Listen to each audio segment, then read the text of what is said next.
రంగారెడ్డి జిల్లా మైలార్దేవుపల్లి పరిధిలోని పద్మశాలీపురం సాయి కాలనీలో ఘోర ప్రమాదం తప్పింది. ఫ్లాట్ నంబర్ 871లో నివసిస్తున్న చెన్నమ్మ అనే మహిళ మంగళవారం మధ్యాహ్నం వంట చేస్తుండగా ఉన్నట్టుండి గ్యాస్ సిలిండర్ పైప్ లీక్ అయి ఒక్కసారిగా మంటలు వచ్చాయి. దీంతో ఆ మహిళ పెద్దగా కేకలు వేస్తూ భయంతో బయటకు పరుగులు తీసింది.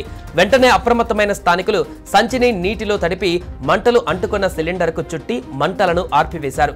కానీ ఈ ప్రయత్నంలో కొందరికి స్వల్ప గాయాలయ్యాయి.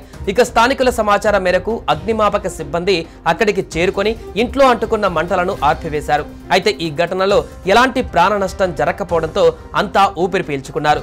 అనంతరం ఈ ఘటనపైన పోలీసులు ఇతర అధికారులు ఘటనా స్థలానికి చేరుకొని అంతా పరిశీలించారు. ఈ ప్రమాదానికి అసలు కారణాన్ని కూడా వెల్లడించారు. రెగ్యులేటర్ పైపు దెబ్బతిన్నా కూడా దాన్ని మార్చకుండా అలాగే ఉపయోగించడం వల్లే ఈ ప్రమాదం జరిగిందని ప్రాథమికంగా నిర్ధారణకు వచ్చారు. ఆ గ్యాస్ పైపును టేప్ వేసి మరీ వాడుకోవడం వల్లే ఈ ప్రమాదం జరిగిందని గుర్తించారు.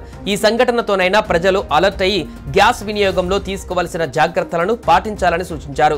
మరీ ముఖ్యంగా వంటింట్లో పాత లేదా దెబ్బతిన్న పరికరాలను వాడకూడదని, గ్యాస్ పైప్ డ్యామేజ్ అయితే దాన్ని ఖచ్చితంగా రీప్లేస్ చేసుకోవాలని అధికారులు చెబుతున్నారు.